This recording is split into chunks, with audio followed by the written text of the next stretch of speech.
임진왜란 6년 7개월의 기나긴 전쟁. 1591년 도요토미 히데요시는 명나라와 전쟁을 하러 간다는 이유로 조선의 길을 빌려달라고 했어요. 당시 명과 사이가 좋던 조선에게 일본은 명을 배신하라고 한 셈이었던 거예요. 하지만 조선은 외인들의 침입에 자주 당했던 터라 길만 빌리겠다는 일본의 말을 믿을 수 없었어요. 결국 조선이 일본의 부탁을 거절하자 도요토미 히데요시는 1592년 5월 23일에 20만 명의 군대를 이끌고 조선을 침략했어요. 전쟁 경험이 풍부했던 일본과 달리 조선은 전쟁 경험이 거의 없었어요. 결국 2달 만에 수도인 한양을 빼앗겼어요. 전하, 어서 피하셔야 합니다. 조선 왕실과 조정은 수도인 한양을 버리고 북쪽으로 도망쳤어요. 왕이 백성을 버리고 도망갔다는 소식이 퍼지자 화가 난 백성들은 궁궐을 불태워버리기도 했어요.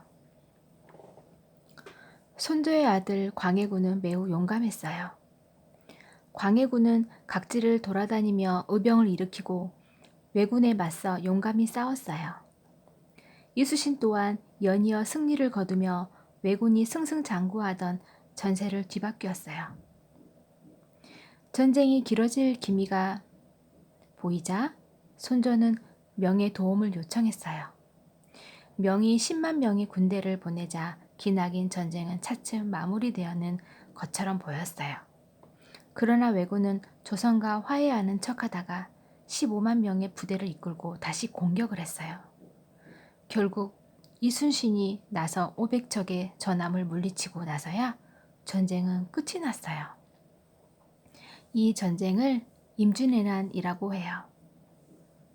6년 7개월간의 긴 전쟁 동안 수많은 백성이 목숨을 잃었고 농가, 밭 대부분이 못쓰게 되었어요. 백성들은 전쟁이 끝난 뒤에도 배고픔과 전염병에 시달리며 힘겨운 시간을 보내야만 했답니다. 이순신, 나의 죽음을 적에게 알리지 말라. 1592년 일본의 기습 공격으로 임진왜란이 일어났어요. 이순신은 옥포해전을 시작으로 사천해전, 한산도 대첩, 부산해전까지 4차례의 큰 전쟁에서 연이어 이기며 왜군의 기세를 단숨에 꺾어버렸어요. 특히 사천해전에서 처음 모습을 드러낸 거북선은 왜군에게 두려움의 대상이었어요. 거북의 등껍질처럼 단단한 철갑으로 덮여있는 거북선의 활약으로 이순신은 나날이 바다에서 승전보를 울렸어요. 1597년 10월 25일 일본의 배 수백 척이 배가 명량 해협을 향해 빠르게 다가왔어요. 그러나 이때 조선에는 12척의 배밖에 남아있지 않았어요. 왜군의 어마어마한 위력에 놀란 조선 수군은 두려움에 떨었어요. 이를 눈치챈 이순신은 크게 외쳤어요. 살고자 하면 죽을 것이고 죽고자 하면 살 것이다. 목숨을 걸고 나라를 지키자. 이순신의 비장한 결의에 병사들은 모두 힘을 얻었어요. 이순신은 민물과 썰물을 이용해 일본의 약 130척을 격파시켰어요. 이를 바로 명량해전이라고 해요. 명량해전을 통해 자신감을 되찾은 조선군은 1598년 11월 19일 노량 해협에 모여있는 왜군을 공격했어요. 그런데 이때 왜군의 배에서 날아온 총탄이 이순신의 몸을 관통했어요. 슬픔에 찬 병사들이 주위에 에워싸자 이순신은 조용히 말했어요. 지금은 싸움이 더 급하니 나의 죽음을 적에게 알리지 말라. 이 말을 마지막으로 이순신은 숨을 거두었어요. 노량해전에서 조선군은 도망치던 왜군을 끝까지 쫓아 물리쳤어요. 그리고 마침내 6년 7개월의 긴 전쟁이 막을 내렸어요. 나라를 지키다 목숨을 잃은 이순신은 국가를 위해 큰 공을 세운 위인이라는 뜻으로 충무공이라는 시호를 받았답니다. 오성과 한음, 닮은 꼴 단짝 친구.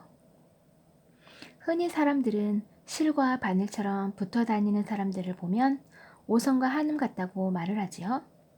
이들은 조선시대의 문신이었던 오성 이항복과 한음 이덕형을 말해요.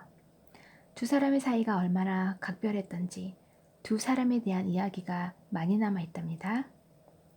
어느 날 서당에서 공부를 하던 오성과 한음은 스승이 꾸벅꾸벅 조는 모습을 발견했어요. 장난기가 발동한 두 소녀는 스승의 귀에 대고 큰 소리로 외쳤어요. 불이야! 불이야! 화들짝 놀라 잠에서 깬 스승은 그제야 제자들의 장난을 알았어요. 그러나 민망한 마음에 꿈에서 공자를 만났다는 거짓말을 했어요. 스승이 수업을 다시 시작하자 이번에는 오성과 한음이 졸기 시작했어요. 스승은 두 소년을 꾸짖어 깨웠어요. 저희도 스승님처럼 공자님을 뵙고 왔습니다. 그런데 공자님은 스승님을 뵌 적이 없다고 하시던걸요? 이처럼 오성과 한음 이야기는 재치 넘치는 유쾌한 일화가 많아요. 그러나 이러한 일화들과는 달리 사실 두 사람이 처음 만난 것은 어른이 되고 나서였어요. 또한 오성은 한음보다 5살이나 많은 선배였지요. 하지만 두 사람은 실제로도 매우 막연한 사이였어요. 친구끼리는 서로 닮는다는 말처럼 오성과 한음은 공통점이 아주 많았어요. 두 사람 모두 영의정을 지냈고 유명한 장인을 두었으며 임진왜란을 극복하기 위해 쉴 새 없이 노력했어요. 오성과 한음의 깊은 우정은 많은 사람의 모범이 되었고 이 때문에 재미난 이야기가 만들어진 거랍니다. 소 도살 금지 명령. 신성한 성균관에서 소를 잡았다고요? 성균관은 훌륭한 인재를 많이 배출한 조선 최고의 국립학교예요. 그런 성균관에서 소를 잡았다니 믿을 수 있나요? 하지만 의외로 성균관에서는 소를 잡는 일이 심심치 않게 벌어졌어요. 성균관은 조선 팔도에서 올라온 총명한 인재들이 모여 공부하는 곳이었어요. 성균관에 다니는 유생들은 밥과 옷, 학용품까지 나라에서 공짜로 받았어요. 심지어 용돈도 받았지요. 이는 성균관 유생들이 돈 걱정 없이 공부에만 열중할 수 있도록 하기 위함이었어요. 그런데 임진왜란이 끝나자 조선의 주머니 사정이 좋지 않았어요. 자연히 성균관 유생들을 먹이고 입힐 돈도 부족했어요. 나라의 지원이 끊기자 성균관 유생들은 돈 걱정 때문에 공부에 집중하지 못하는 날이 늘었어요. 그러자 성균관 앞에 사는 반촌 사람들이 의견을 모았어요. 우리가 성균관 유생들을 도와야 합니다. 성균관은 노비들이 모여 사는 반촌 안에 있었어요. 반촌에 사는 노비들은 성균관의 일을 도우며 살았는데 그들은 훌륭한 성균관 유생들을 돕는다는 것을 자랑으로 여기며 살고 있었지요. 얼마 뒤 반촌 사람들은 소를 잡아 번 돈으로 성균관 유생들을 돕기 시작했어요. 이를 전해 들은 왕은 크게 화를 냈어요. 신성한 성균관에서 소를 잡다니 당장 금지하도록 하라. 그러나 반촌 사람들은 소를 잡는 일을 멈추지 않았어요. 아무리 왕이라 해도 반촌 사람들을 함부로 잡아갈 수 없었거든요. 왜냐하면 반촌은 성균관 유생들이 공부를 하고 선현의 위패를 모신 신성한 장소였어요. 아무리 왕이라고 해도 군사를 들일 수는 없었어요. 그 이후로 왕은 몇 번이나 소 도살 금지 명령을 내렸지만 여전히 반촌에서는 소를 잡는 일이 계속 행해졌답니다. 제15대 왕 광해군. 능력을 인정받지 못한 왕. 광해군은 뛰어난 능력에 비해 제대로 인정을 받지 못한 왕이었어요. 후궁의 아들로 태어난 광해군은 세자로 책봉되는 것부터 쉽지 않았어요. 1592년 임진왜란이 일어나자 광해군은 스스로 기회를 잡았어요. 피난을 떠난 선조는 조정을 둘로 나누어 한쪽은 우주로, 한쪽은 왜군이 있는 함경도로 떠나자고 했어요.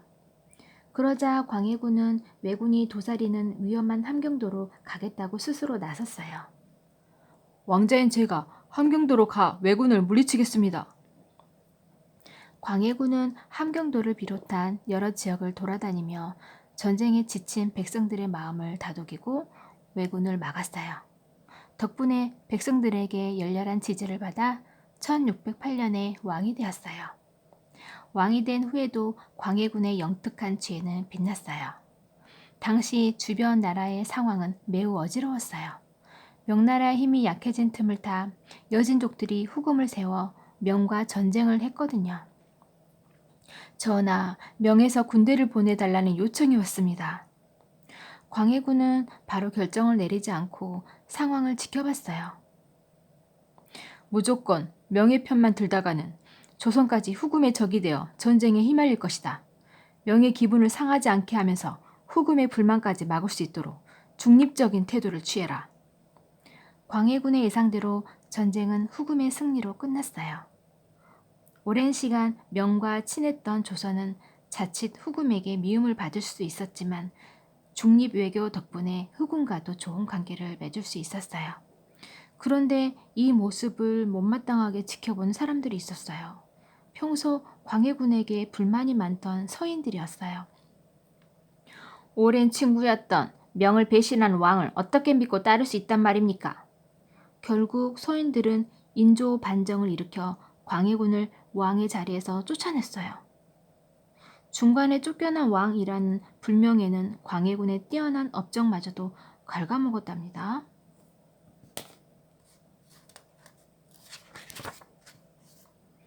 대동법, 세금을 쌀로 받습니다. 조선시대에는 왕에게 특산물을 바치는 공납이라는 세금 제도가 있었어요. 해마다 특산물을 나라에서 정해주면 백성들이 비단, 인삼, 소금 등 그 마을에서 나는 것을 왕에게 바치는 제도를 말해요. 그런데 어떤 경우에는 마을에서 나지 않는 것을 내라고 할 때도 있었어요. 눈앞이 깜깜해진 백성들은 결국 자신이 내야 할 물건을 찾아 여러 마을을 수소문하고 다녔어요. 무슨 물건을 찾나? 없는 것 빼고 다 있는데.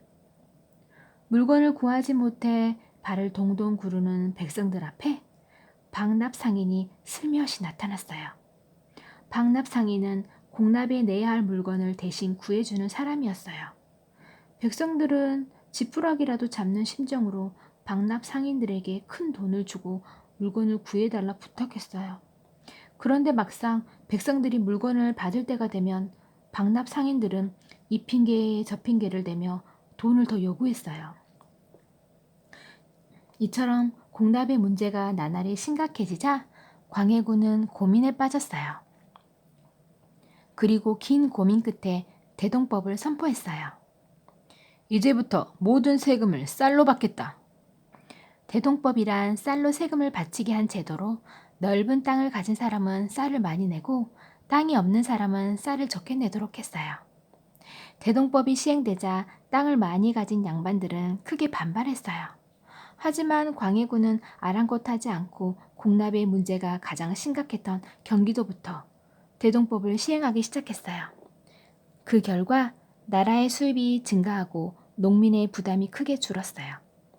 이후 광해군을 쫓아내고 왕이 된 인조도 광해군이 만든 대동법은 그대로 유지했어요. 경기도에서 시작된 대동법이 전국으로 확대되기까지 무려 100년이라는 세월이 걸렸어요. 세금을 내기 싫었던 양반들의 반대가 심했기 때문이랍니다. 허준, 의학 백과사전을 편찬하다. 왕의 몸에 이상이 생기면 온 백성이 근심에 빠졌어요. 왕의 건강은 곧 조선의 미래나 다름없기 때문이었어요. 그래서 왕에게는 언제나 왕을 위한 전담 의원들이 대기하고 있었어요. 바로 궁궐안, 병원인 내의원의 의원들이에요. 내의원에는 조선 팔도에서 내노라 하는 우수를 가진 의원들이 모두 모여 있었어요. 그런데 이 가운데서도 뛰어난 의술 실력으로 왕의 총애를 한 몸에 받은 의원이 있었으니 바로 허준이었어요.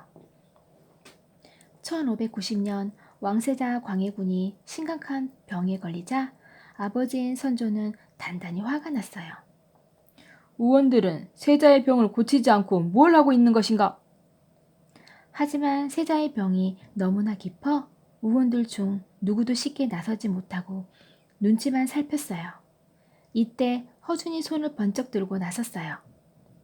제가 치료해 보겠습니다. 허준은 그동안 열심히 공부한 내용을 바탕으로 광해군을 무사히 치료했어요. 이에 감탄한 왕은 허준에게 큰 벼슬을 내리고 그를 가까이 두었어요. 그러나 허준의 영광은 그리 길지 않았어요. 1608년 손조가 세상을 떠나자 유배를 가게 된 거예요. 조선시대에는 왕이 죽으면 왕을 모시던 의원들에게 죄를 물어 큰 벌을 내렸기 때문이에요. 허준은 힘겨운 유배 생활을 하면서도 결코 의학 공부를 게을리하지 않았어요. 그는 240권이 넘는 책들을 참고하여 백성들을 위한 의학책을 만들었어요. 1609년 광해군이 신하들의 반대를 물리치고 허준을 부르자 한양으로 올라가 광해군에게 의학책을 바쳤어요. 이 책이 바로 14년 만에 완성한 의학 백과사전 동의보감이에요. 의학 백과사전 동의보감은 세계에서도 그 가치를 인정받아 오늘날까지 많은 사람에게 익히고 있답니다.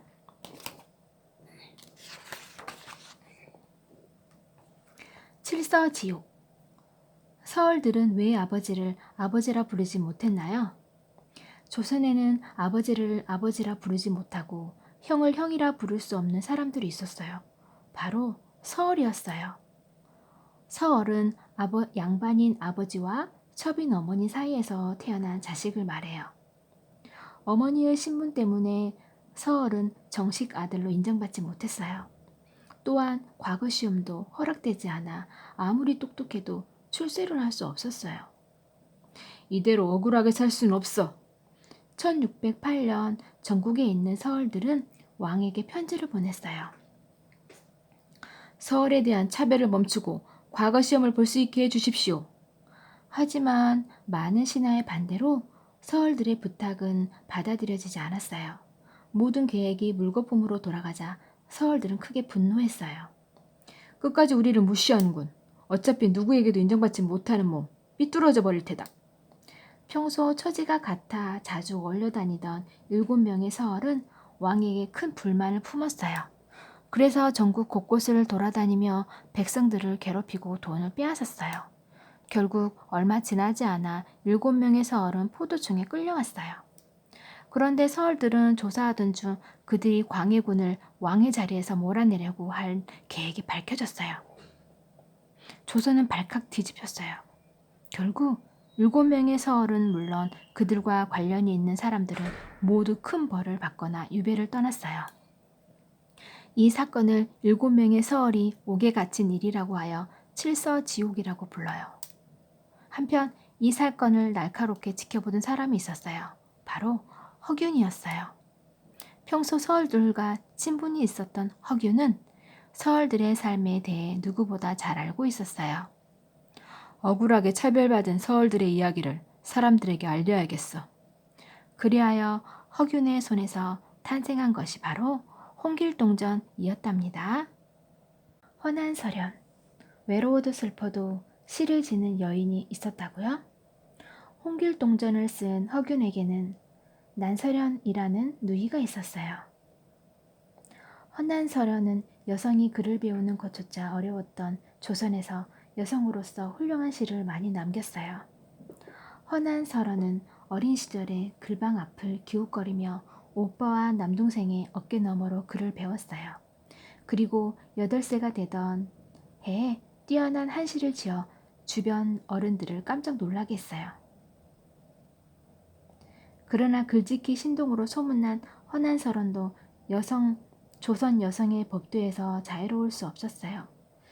시집을 간 허난설현은 매서운 시집살이를 견뎌야만 했어요. 엄한 시어머니와 냉정한 남편 사이에서 허난설현은 외로움을 달래기 위해 시를 짓고 또 지었어요. 그러던 어느 날 허난설현에게 큰 불행이 한꺼번에 닥쳤어요. 아버지와 오빠가 돌아가신 지 얼마 지나지 않아 돌림병으로 2 아이까지 잃었던 거예요. 허난서러는 슬픔을 달래기 위해 정신없이 시 쓰기에 몰입했어요. 허난서런이 쓴 시는 방 한 칸을 가득 채우고도 남을 정도였어요. 제가 죽거든 이 시들을 모두 태워버리세요.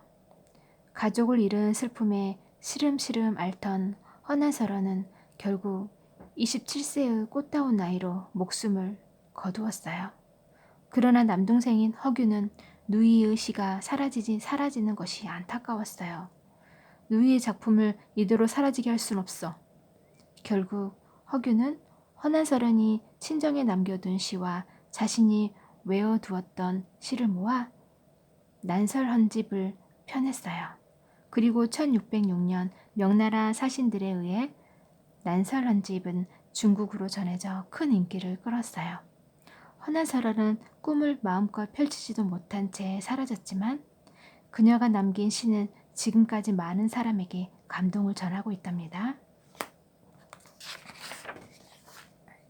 담배.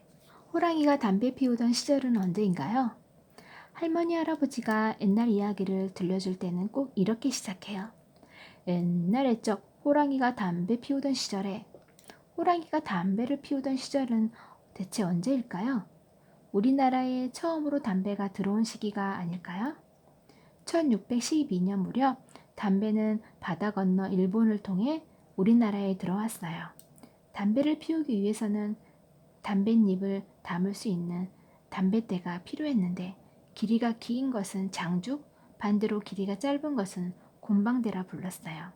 오직 양반만이 쓸 수 있었던 장죽은 길이가 너무 길어 혼자서는 도저히 불을 붙일 수 없었어요.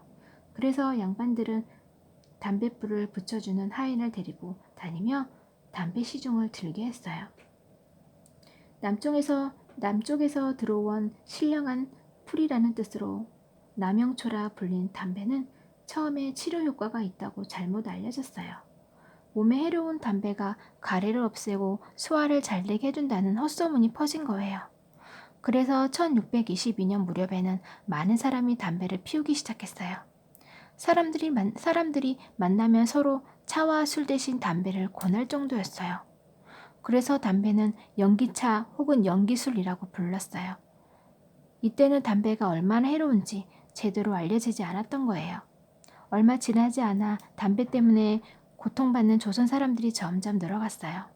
담배를 심었던 밭은 금세 메말라 버리고 다시는 다른 곡식을 키울 수가 없었어요. 또 일본 사람들이 거주하는 외관에서는 담뱃불을 제대로 끄지 않아 2차례나 큰 불이 났어요. 그리고 담배 때문에 병에 걸리는 사람들도 점점 늘어갔어요. 사람들은 뒤늦게 담배가 건강에 매우 해롭다는 사실을 깨달았어요. 하지만 이미 담배에 강하게 중독되어 쉽게 끊을 수가 없었어요.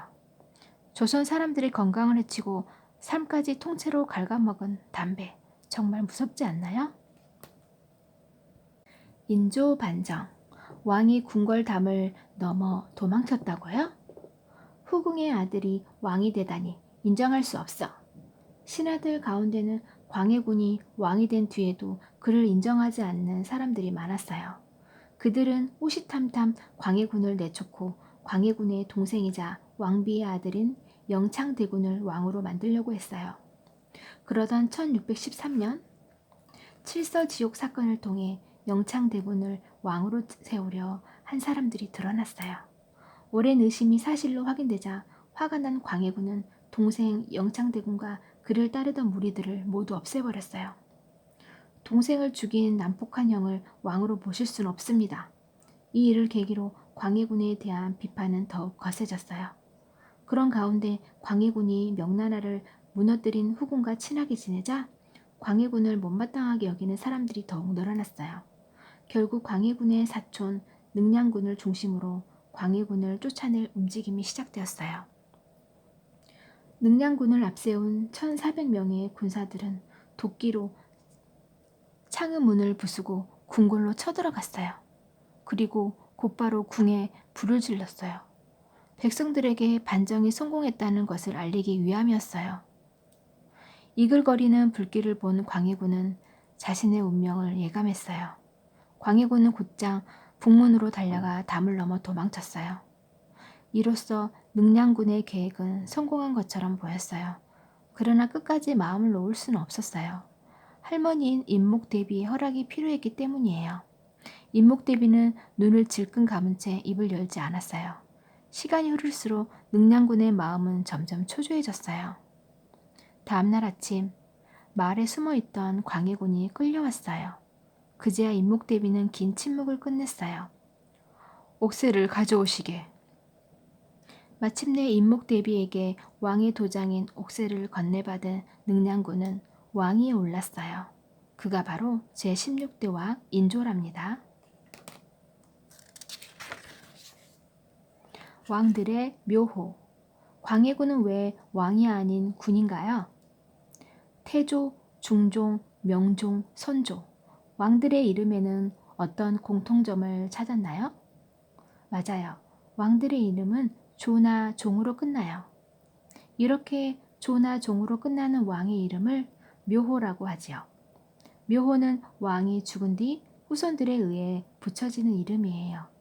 우리가 알고 있는 왕의 이름은 정작 왕이 살아있을 때에는 불리지 않았던 이름인 거예요. 그럼 왕이 살아있을 때는 어떻게 불렸냐고요? 어릴 때부터 어른이 되어서까지 하나의 이름만 가지고 사는 요즘 사람들과 달리 조선 왕들은 이름이 여러 개였어요. 부모님이 지어주신 이름과 왕자일 때, 왕이 되었을 때, 그리고 죽은 뒤에 부르는 이름이 모두 달랐어요. 제11대 왕 중종의 경우를 살펴보면 본래 이름은 이역이지만 왕자일 적에는 진성대군으로 불렸고 왕일 때는 전하나 상감마마 같은 호칭으로 불렸어요. 그리고 죽은 뒤에는 중종이라는 묘호가 붙였지요. 한 나라를 다스리다 죽은 왕의 묘호를 붙이는 방법은 매우 엄격했어요. 나라를 세운 공이 있거나 전쟁을 용감하게 극복한 왕에게는 조, 아버지의 뒤를 이어 왕위를 계승한 왕은 종이라는 묘호를 붙였어요. 왕들은 종보다는 조의 묘호를 얻는 것이 더 훌륭하다고 생각했어요. 이러한 생각은 제15대 왕 광해군 역시 마찬가지였어요. 1616년 8월 4일 광해군은 자신의 아버지 묘호를 종에서 조로 바꾸라 명했어요. 임진왜란을 이겨낸 선왕의 공을 기리겠다. 우리가 알고 있는 제14대 왕 선조의 묘호는 원래 선종이었어요. 아버지가 훌륭한 왕으로 기억되길 바랐던 아들 광해군이 묘호를 바꾸어 선조로 만든 거예요. 그런데 정작 광해군은 묘호를 아예 받지 못한 굴욕의 왕으로 유명해요. 이는 광해군이 왕의 자리에서 중간에 쫓겨났기 때문이에요. 폐위된 왕들은 묘호를 받지 못하고 왕자일 때 쓰던 이름으로 불렸거든요. 조선시대 27명의 왕들 가운데 묘호를 받지 못한 왕은 광해군과 연산군 단 2명뿐이었답니다. 제16대 왕 인조. 자신을 드러내지 않았던 신비주의 왕. 내가 쓴 글을 물 항아리에 담아 없애라. 인조는 글짓는 실력이 매우 뛰어났지만 단 한 편의 시도 남기지 않는 왕으로 유명해요. 어려서부터 조용하고 감정을 잘 드러내지 않았던 인조는 자신의 글씨를 다른 사람에게 보이는 것을 매우 싫어했어요. 그래서 신하들의 상소에 답하는 글도 자신이 쓴 다음 내시가 다시 베낀 것으로 내놓을 정도였어요. 인조는 가족들에게도 마음을 드러내지 않았어요. 왕세자를 제외한 왕자와 공주는 성인이 되면 궁궐 밖에 나가 살아야 했는데 조선의 왕들은 이를 안타깝게 생각해 편지로 자주 안부를 물었어요. 하지만 인조는 자식들에게조차 편지를 거의 쓰지 않았어요. 인조의 차가운 면모는 소현세자의 일화에서도 잘 드러나요.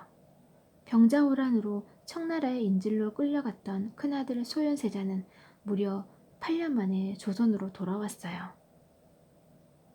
아바마마, 제가 돌아왔습니다.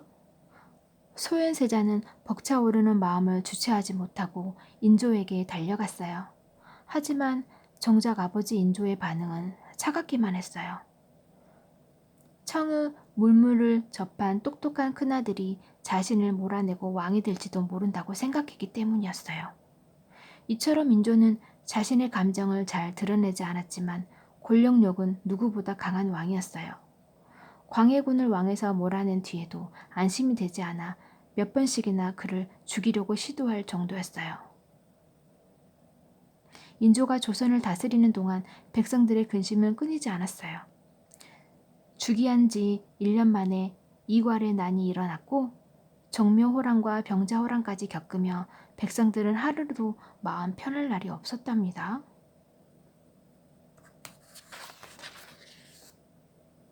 이괄의 난, 3일 만에 끝나버린 반란. 내가 왕이 된다면 반드시 그들을 1등 공신으로 삼고 큰 상을 내리겠다. 인조 반정을 앞둔 1623년 인조는 이괄에게 굳게 약속했어요. 이괄은 인조의 말만 믿고 열심히 싸워 마침내 인조를 왕으로 만들었어요. 그런데 왕이 된 인조는 약속했던 것과 달리 슬며시 말을 바꾸기 시작했어요. 왕이 된 지 얼마 되지 않아서 눈치도 보이고 1등 공신 대신 2등 공신은 어떠한가? 인조는 결국 이괄을 한 단계 낮은 2등 공신으로 삼고 북쪽 국경 지역을 지키라고 명했어요. 목숨을 걸고 왕으로 만들어준 나를 감히 찬밥 취급해? 이괄은 인조에게 마음이 상한 상태로 북쪽으로 향했어요. 그런데 이괄이 한양을 비운 사이 신하들이 하나둘 이괄에게 누명을 씌우기 시작했어요. 이괄이 전하를 왕에서 쫓아내려는 계획을 세우고 있답니다.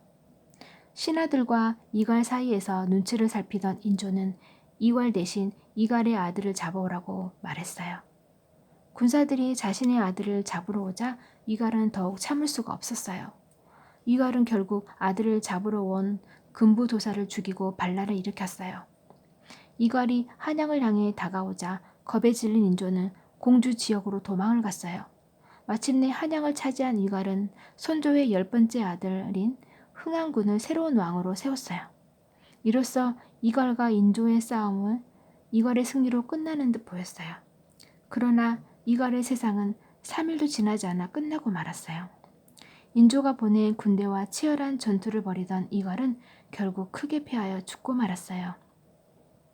이괄이 죽었다는 소식을 듣고서 인조는 슬며시 한양으로 돌아왔어요. 이괄의 반란은 막을 내렸지만 도망간 왕에게 백성들은 불신이 쌓였어요.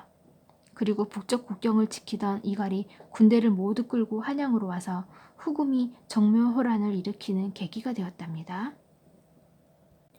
정묘호란, 백성을 버린 왕이 있었다고요? 광해군을 몰아내고 왕이 된 인조는 광해군이 했던 모든 일이 마음에 들지 않았어요. 그 가운데 가장 마음에 들지 않는 것이 바로 힘이 센 후금과 친하게 지낸 것이었어요. 우리는 원래 명나라와 친했었다.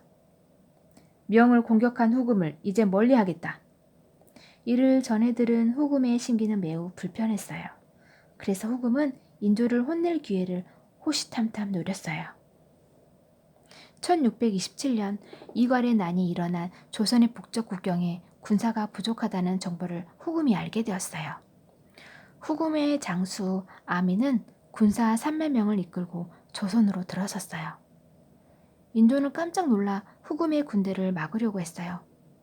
하지만 강력한 후금군은 승승장구하며 금세 한양 가까이 도착했어요. 겁을 먹은 인조는 날쌔게 강화도로 도망갔어요. 왕이 궁궐을 떠났다는 소문이 돌자 백성들은 크게 실망했어요. 백성을 버리고 떠난 왕이라니. 왕의 군대도 믿을 수 없다. 우리가 직접 나라를 지킵시다. 백성들은 의병을 만들어 후금과 용맹하게 싸웠어요. 의병의 기세가 좀처럼 사그라질 것 같지 않자 후금은 은근슬쩍 조선에게 화해를 요청하며 3가지 조건을 내세웠어요. 첫째, 압록강 주변 남쪽 땅을 줄 것. 둘째, 명나라 장수 모문롱을 조선이 잡아줄 것. 셋째, 후금이 전쟁을 할 때마다 조선군 10,000명을 보내줄 것. 후금이 내세운 조건은 조선에 너무 불리했지만 받아들일 수밖에 없었어요. 종묘년에 후금이 조선을 쳐들어온 이 사건을 바로 정묘호란이라고 한답니다. 월식을 두려워한 왕. 달이 먹히고 있다. 징을 멈춰라. 하늘에 떠있는 밝은 달이 조금씩 어둠에 사라졌어요. 얼마 지나지 않아 달 전체가 감쪽같이 사라지자 백성들은 두려움에 떨었어요. 달이 먹히고 말았다. 나라에 큰 화가 닥칠 것이 틀림없다. 하늘에서 벌어진 일은 다름 아닌 월식이었어요. 월식이란 달이 지구의 그림자에 가려지는 현상을 말해요. 조선시대에는 천문학이 발전해 월식이 자연의 법칙에 의해 일어난다는 것을 알고는 있었어요. 그럼에도 많은 백성은 월식을 나라에 큰 병고가 생길 예언이라고 믿고 두려움에 떨었어요. 특히 월식이 나타났을 때 가장 긴장하는 사람은 왕이었어요. 백성들은 불길한 자연현상이 일어나면 그 모든 것이 왕의 부족함 때문이라고 여겼거든요. 왕들은 불안해하는 백성들을 달래기 위해 갖은 노력을 했어요. 대부분의 왕은 월식이 일어나면 구식이라는 제사를 지냈어요. 왕은 월대라고 불리는 곳에서 해나 달이 완전해질 때까지 정성스럽게 기도를 올렸어요. 이때 왕의 양쪽에는 악기를 놓았는데 연주는 하지 않았어요. 시끄러운 음악 소리에 하늘이 화를 낼까 두려워했기 때문이에요. 그런데 1634년 월식이 일어났을 때 길거리와 관아에서 징소리가 크게 울렸어요. 이 사실을 전해 들은 인조는 크게 화를 냈어요. 월식이 일어났는데 감히 징을 울리다니. 징을 울린 사람을 잡아 벌을 내리도록 하라. 인조는 혹시나 시끄러운 소리에 하늘이 노해 월식이 끝나지 않을까봐 무서웠던 거예요. 우리에겐 신기한 구경거리인 월식이 조선시대 왕에게는 매우 두려운 일이었답니다.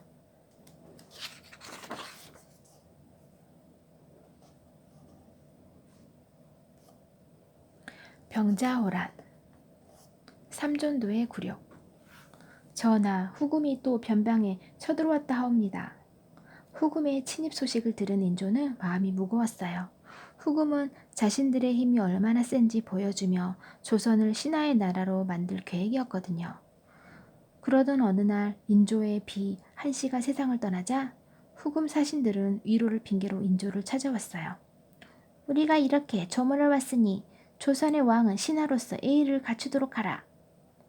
후금 사신들의 교만한 행동에 신하들은 부글부글 화가 치솟았어요. 이를 눈치챈 사신들은 화를 당할까 두려워 후금으로 도망갔어요. 그런데 이때 조선의 비밀 문서도 훔쳐갔어요. 전하, 후금 공격 계획이 담긴 문서가 사라졌습니다. 사실 후금의 계획된 위협에 조선은 은밀히 후금과의 전쟁을 준비하고 있었어요. 비밀 문서를 통해 이 사실을 알게 된 후금의 왕 태종은 나라 이름을 청나라로 바꾼 뒤 12만 명의 군대를 이끌고 조선을 침입했어요. 청 군대의 어마어마한 기세의 인조는 어쩔 수 없이 피난길에 올랐어요. 그런데 가는 길목마다 이미 적군이 깔려 있었어요. 인조는 남한산성으로 몸을 피했지만 포위되고 말았어요. 궁지에 몰린 인조는 남한산성 밖으로 나가 청 태종에게 항복을 했어요. 청의 예법에 따라 황제에 대한 예를 갖추시오. 인조는 태종을 향해 3번 절을 하고 9번 머리를 조아렸어요. 이 소식을 전해 들은 조선의 백성들은 눈물을 흘렸어요. 1636년 일어났던 이 굴욕의 사건을 바로 병자호란이라고 해요. 병자호란의 결과 인조의 세 왕자들을 비롯해 조선의 수많은 사람이 청의 인질로 끌려갔답니다. 제17대 왕 효종. 북으로 진격하라. 이럴 수가, 형님이 돌아가시다니. 지금 당장 조선으로 돌아갈 준비를 하라. 1644년 형인 소현세자가 세상을 떠나자 청나라에 있던 복림대군은 서둘러 조선으로 돌아왔어요. 소현세자와 함께 청으로 끌려갔던 복림대군은 결국 형의 장례에 참석하기 위해 8년 만에 조선 땅을 밟았어요. 인조의 둘째 아들이었던 복림대군은 소현세자를 대신해 왕세자가 되었어요. 훗날 내가 청에게 받은 치욕을 반드시 대갚아 주리라. 복림대군은 청에 대한 감정이 매우 좋지 않았어요. 1649년 복림대군은 마침내 제17대 왕 효정이 되었고 청에 복수하기 위해 은밀히 북벌 계획을 세웠어요. 북벌이란 조선의 북쪽에 위치한 청나라를 공격하려는 작전이에요. 효정은 군사제도를 새롭게 만들고 많은 수의 병사들을 모집했어요. 전하, 북벌이라니요. 당치도 않는 말씀이십니다. 그러나 북벌 계획을 반대하는 신하들의 목소리는 점점 높아졌어요.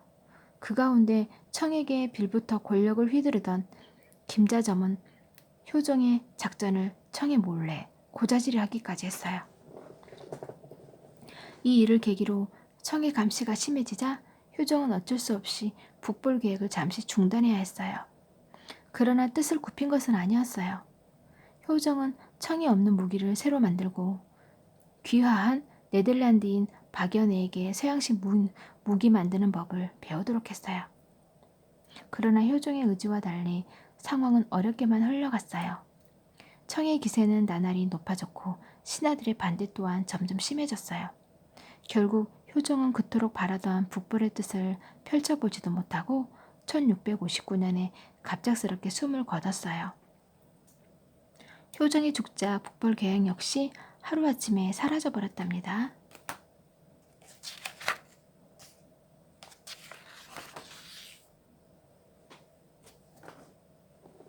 하멜의 조선 탐방기.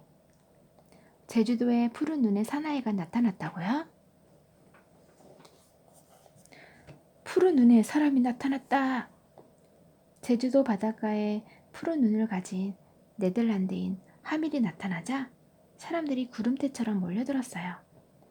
1653년 동인도 회사 소속 선온 하멜은 무역선을 타고 일본 나가사키로 향하던 중 거친 폭풍을 만나 제주도 바닷가로 떠밀려 왔어요.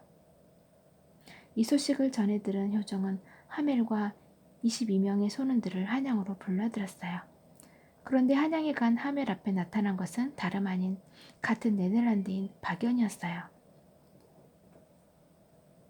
이곳은 일본의 옆나라 조선입니다. 저는 박연이라 합니다.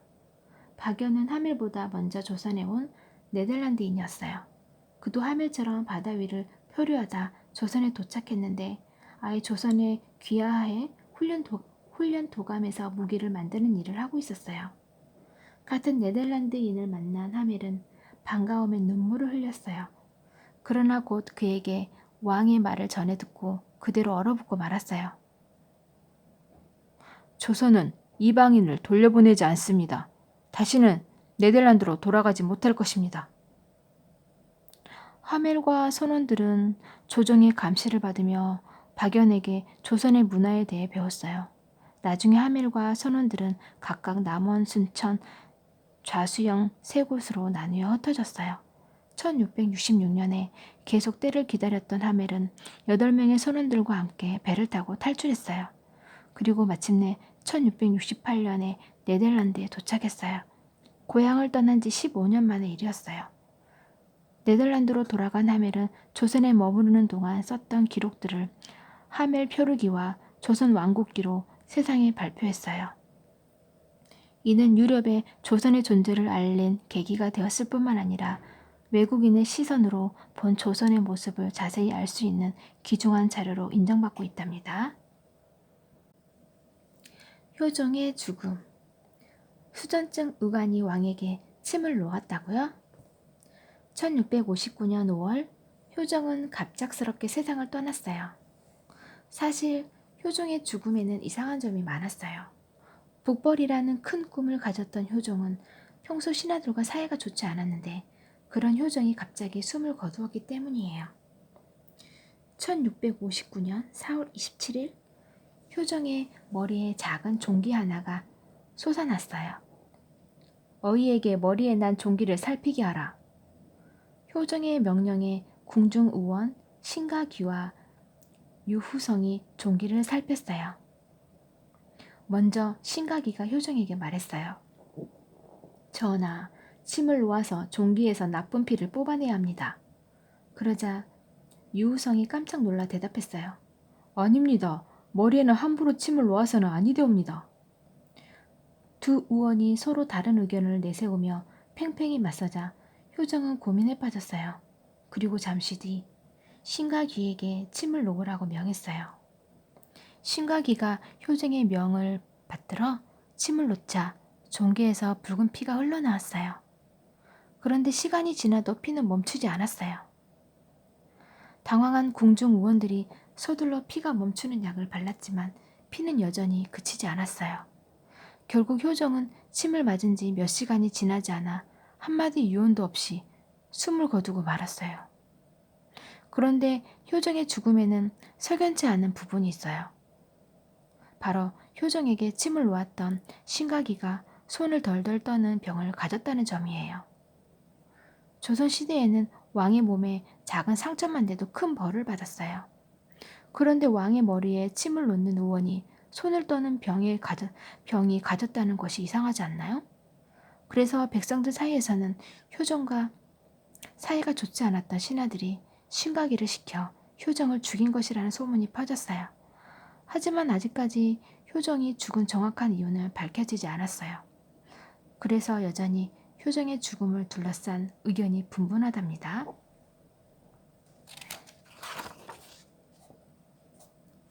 제18대와 현종.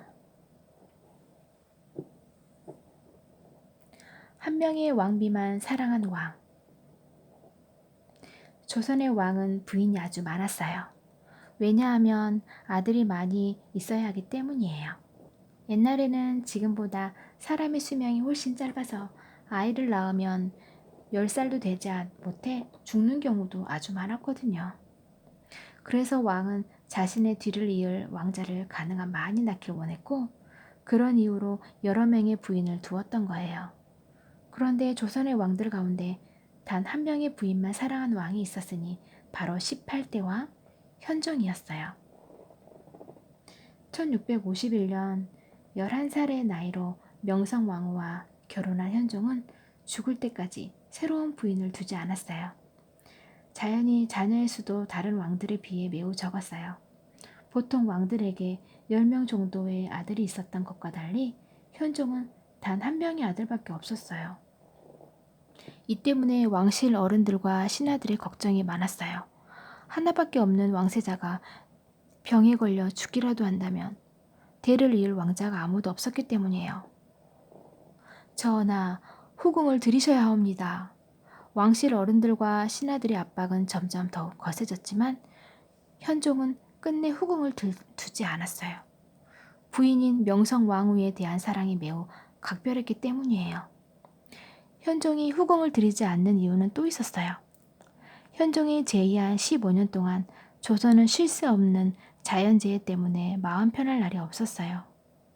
가뭄이 끝나면 홍수가 찾아왔고 태풍, 전염병, 병충해 등 끊임없는 재난들이 백성들의 삶을 괴롭혔어요. 모두 부족한 나의 탓이다. 백성들이 이처럼 고통받고 있는데 내가 어찌 새로운 후궁을 드릴 수 있겠는가. 계속된 재난을 자신의 탓이라 생각한 현종은 늘 반성하는 마음으로 백성들의 고통을 나누기 위해 새로운 부인을 두지 않았던 거랍니다. 승정원. 왕의 한숨까지 기록한 비서가 있었다고요? 조선시대 왕에게는 항상 곁에서 모든 것을 빠짐없이 기록하는 비서가 있었어요. 바로 승정원 관리들이었어요. 승정원 관리들은 왕이 신하들과 나눈 대화 내용, 왕이 먹는 반찬, 심지어 왕이 한숨을 쉰 것까지도 자세히 기록했어요. 왕의 비서실, 승정원은 문관 가운데 가장 문장력이 뛰어나고 글씨를 빠르게 쓰는 사람을 뽑았어요. 승정원 관리들은 언제나 재빠르게 기록하는 초책과 붓을 들고 있었는데 이는 왕의 모든 것을 기록하기 위함이었어요. 주서라고 불리는 승정원 관리는 초책에 자신만 알아볼 수 있는 글씨로 왕의 말과 행동, 만난 사람, 먹는 음식 등을 재빨리 기록했어요. 그리고 이 초책을 바탕으로 왕의 하루를 정리해 승정원에 보내면 다른 관리들이 이를 깔끔한 글씨체로 옮겨 적었어요. 한 달 분량의 일기가 모이면 책으로 묶어 날짜를 쓰고 검사를 받았어요. 그렇게 쓴 승정원 일기는 왕의 허락이 떨어지기 전까지는 아무도 볼 수 없었어요. 승정원 일기의 우수성은 바로 풍부하고 자세한 내용이에요. 왕이 했던 모든 일이 시간 순서대로 자세히 기록되어 있어서 그 시대의 날씨, 천문, 의학 등 다양한 문화를 엿볼 수 있어요. 마치 조선 궁궐안을 카메라로 찍어 놓은 듯 생생한 역사를 품고 있는 거예요. 승정원 일기는 임진왜란과 이갈의 난을 겪으며 불에 탄 것을 제외하고는 1623년부터 1910년까지 무려 288년간의 역사가 빠짐없이 기록되어 있어요. 책의 수만 해도 3243권인데 그 안에 2억 4,300만 자가 담겨 있다고 해요. 그래서 그 역사적 가치는 인정받아 국보 제303호로 지정되었고 2001년 9월에는 유네스코에서 지정한 세계기록유산에 등재되었답니다.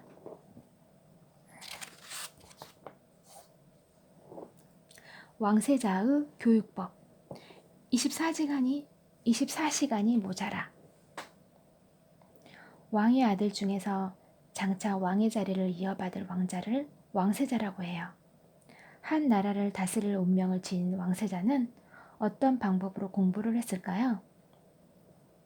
왕세자는 3살이 되면 강학청이라는 교육기관을 통해 공부했어요. 왕세자가 머무는 공간인 동궁 앞에는 비영각이 있었는데 바로 이곳에서 왕세자는 스승을 만나고 수업을 받았어요. 왕세자의 스승은 20명이 넘었어요. 이들은 모두 학문과 인품을 겸비한 그 시대 최고의 관리들로 이루어져 있었어요. 왕세자는 하루 3-4번의 수업을 받았어요. 먼저 아침 수업인 조강, 낮 수업인 주강, 저녁 수업인 석강에 이어 야간 보충 수업인 야대까지 하루에 7시간 이상을 공부했어요. 또한 한 달에 2번 모든 스승이 모인 회강이라는 시험에서 그동안 배웠던 내용을 확인해야 했어요. 가끔 아버지인 왕도 참석했기 때문에 시험을 앞둔 왕세자는 매우 긴장했어요. 시험은 시험 도구인 시운통에서 대나무 패를 뽑아봤어요. 대나무 패에는 책의 한 구절이 적혀 있었는데 그 뜻을 풀이해야 했어요. 왕세자의 답을 듣고 난 스승들은 나무패를 들어 채점했는데 흡족하면 통, 그런대로 괜찮으면 략, 형편없으면 불을 들었어요. 뿐만 아니라 왕세자는 예절, 음악, 활쏘기, 말타기, 글쓰기, 수학을 모두 잘해야 했어요. 자연히 큰 행사가 있거나 몸이 아플 때를 제외하고는 방학도 없이 공부만 해야 했어요. 왕이 된 후에도 백성들을 현명하게 다스리기 위해서 더욱 공부에 매진해야 했어요. 어릴 때부터 왕이 된 후까지 매일같이 공부에 시달려야만 했던 왕세자의 하루는 24시간도 부족했답니다. 제19대 왕 숙종. 내가 바로 조선의 지존이다. 숙종은 조선시대의 왕 가운데 가장 카리스마가 있던 왕이에요. 어릴 때부터 형제들과 왕위 싸움을 하며 어렵게 왕의 자리에 올랐던 여느 왕세자들과 달리 숙종은 현종이 하나밖에 없는 귀한 왕자였어요. 당연히 왕실과 신하들의 관심을 독차지하며 지극한 보살핌 아래 자랐어요. 1674년 아버지인 현종이 갑자기 죽자 숙종은 14세의 어린 나이로 왕의 자리에 올랐어요. 총명했던 숙종은 어린 나이에도 수렴청정을 하지 않고 직접 나라를 다스렸어요. 하지만 숙종이 조선을 다스렸던 기간은 신하들의 당파 싸움이 가장 심했던 때였어요. 우리 남인이 최고입니다. 아닙니다. 우리 서인이 최고입니다. 신하들이 매일 싸우자 숙종은 결단을 내려야겠다고 생각했어요. 한 당파의 편만 들 게 아니라 그때그때 필요한 당파를 선택해야겠구나. 1680년 남인의 힘이 세지는 것을 우려한 숙종은 경신 황국을 일으켜 남인 대신 서인들로 조정을 채웠어요. 그런데 시간이 지나자 서인들의 힘이 너무 세졌어요. 그러자 1689년에는 기사 황국을 일으켜 서인들을 모두 조정 밖으로 내쫓고 다시 궁궐안을 난민들로 채웠어요. 그러나 숙종의 기대와 달리 난민들은 제대로 된 능력을 발휘하지 못했어요. 결국 숙종은 1694년에 마지막으로 갑술 황국을 일으켜 남이를 쫓아내고 다시 서인을 불려들었어요. 이처럼 숙종은 왕의 자리에 있으면서 무려 3번이나 황국을 일으켰어요. 그리고 이를 통해 왕의 힘이 얼마나 센지 신하들에게 똑똑히 보여줬어요. 숙종은 강해진 왕권으로 대동법을 시행하고 상평통보를 만들어 당당히 조선을 발전시켰어요. 그리하여 46년이라는 긴 제위 기간 동안 역사에 길이 남을 수많은 업적을 남겼답니다. 장희빈, 왕비를 내쫓은 궁녀가 있었다고요? 옥정아, 옥정이 어디 있느냐? 숙종은 하루도 장옥정을 찾지 않는 날이 없었어요. 한 나라의 왕인 숙종을 깊은 사랑에 빠지게 만든 여인은 다름 아닌 궁녀, 장옥정이었어요. 아름다운 장옥정을 보고 한눈에 반한 숙종은 장옥정을 후궁으로 삼았어요. 장옥정에 대한 숙종의 사랑이 나날이 깊어지자 숙종의 어머니인 명성왕후는 걱정이 가득했어요. 조광지처인 인형왕후보다 장옥정을 더 좋아하다니 내가 나서야겠군. 결국 명성왕후의 명으로 장옥정은 궁에서 쫓겨나고 말았어요. 내가 이대로 포기할 줄 알고 때를 기다리면 분명 전하께서 나를 다시 찾으실 게야. 1683년 명성왕후가 죽자 장옥정은 기다렸다는 듯 다시 궁으로 돌아왔어요. 그리고 인현왕후보다 먼저 왕자를 낳았어요. 그러자 궁궐 안에서 장옥정의 의상이 달라졌어요. 숙종은 궁녀 출신이었던 장옥정에게 후궁 가운데 가장 높은 품계인 희빈을 내렸어요. 이때부터 장옥정이 그 유명한 자기 장희빈으로 불리게 된 거예요. 나는 왕자까지 낳은 귀한 몸이라고 내가 왕비가 되어야 해. 결국 장희빈은 은밀한 음모를 일으켜 인현왕후를 궁에서 내쫓고 조선의 새로운 왕비가 되었어요. 그러나 뜻을 이룬 기쁨도 잠시, 장희빈의 지나친 질투에 숙종은 점점 지쳐갔어요. 결국 장희빈에게서 마음이 멀어진 숙종은 1694년 인현왕후를 5년 만에 다시 왕비로 불러들었어요. 인현왕후가 사라지면 전하께서 다시 나를 찾으실 거야. 숙종이 자신을 찾지 않자 장희빈은 밤마다 인현왕후가 죽기를 빌며 굿을 버렸어요. 결국 병으로 인현왕후가 죽은 뒤에 장희빈의 만행이 알려졌어요. 참을 수가 없었던 숙종은 장희빈에게 사약을 내렸어요. 한때 왕의 사랑을 독차지했던 한 여인의 최후는 이토록 불쌍했답니다. 백두산 정계비, 잃어버린 우리의 땅 간도. 왜 조선 땅에서 청나라 사람이 사냥을 하는 것입니까? 조선과 청의 국경에서는 종종 조선 사람과 청 사람 간의 다툼이 벌어졌어요. 두 나라의 국경이 분명하지 않았기 때문이에요. 시간이 지날수록 두 나라 사람들의 싸움이 격해지자 청은 조선의 국경을 정확히 정하자고 제안했어요. 1712년 조선 대표와 청 대표가 백두산에 모였어요. 두 나라 대표들은 백두산을 둘러보고 어디를 국경으로 정할 것인지 의논했어요. 그리고 백두산 천지에서 남동쪽으로 4km 떨어진 해발 2150m 지점에 큰 비석을 세웠어요. 비석에는 조선과 청의 국경은 서쪽으로는 압록강, 동쪽으로는 토문강을 경계로 한다라는 글귀를 써넣었어요. 이것이 바로 백두산 정계비예요. 백두산 정계비는 조선과 청이 처음으로 국경을 정했다는 것에 큰 의미가 있어요. 그런데 시간이 지나자 청은 토문강이 송화강이 아닌 두만강이라고 주장하고 나섰어요. 토문강은 두만강을 가리키는 것입니다. 그러므로 두만강 안쪽까지는 조선의 땅입니다. 무슨 말씀입니까? 토문강은 두만강이 아니라 송화강입니다. 간도는 송화강 안쪽에 있기 때문에 조선의 땅이 확실합니다. 싸움이 계속되자 조선은 어윤중을 백두산으로 보내 간도가 우리 땅임을 다시 확인했어요. 하지만 청이 조선의 말을 무시해버리는 바람에 아무런 해결을 보지 못했어요. 그런데 1909년에 을사조약으로 조선의 외교권을 빼앗은 일본이 허락도 없이 간도를 청에 넘겨버렸어요. 그리고 증거를 남기지 않기 위해 백두산 전개비를 없애버렸어요. 우리의 땅 간도를 어이없이 빼앗기고 만 거예요. 잃어버린 땅 간도를 되찾기 위한 움직임은 현재까지 계속되고 있어요. 간도를 되찾기 위해서는 역사를 제대로 공부해 지속적인 관심을 갖는 노력이 필요하답니다. 제20대 왕 경종, 후사가 없는 병약한 왕. 숙종과 장희빈 사이에서 태어난 경종은 1690년에 왕세자로 책봉되었어요.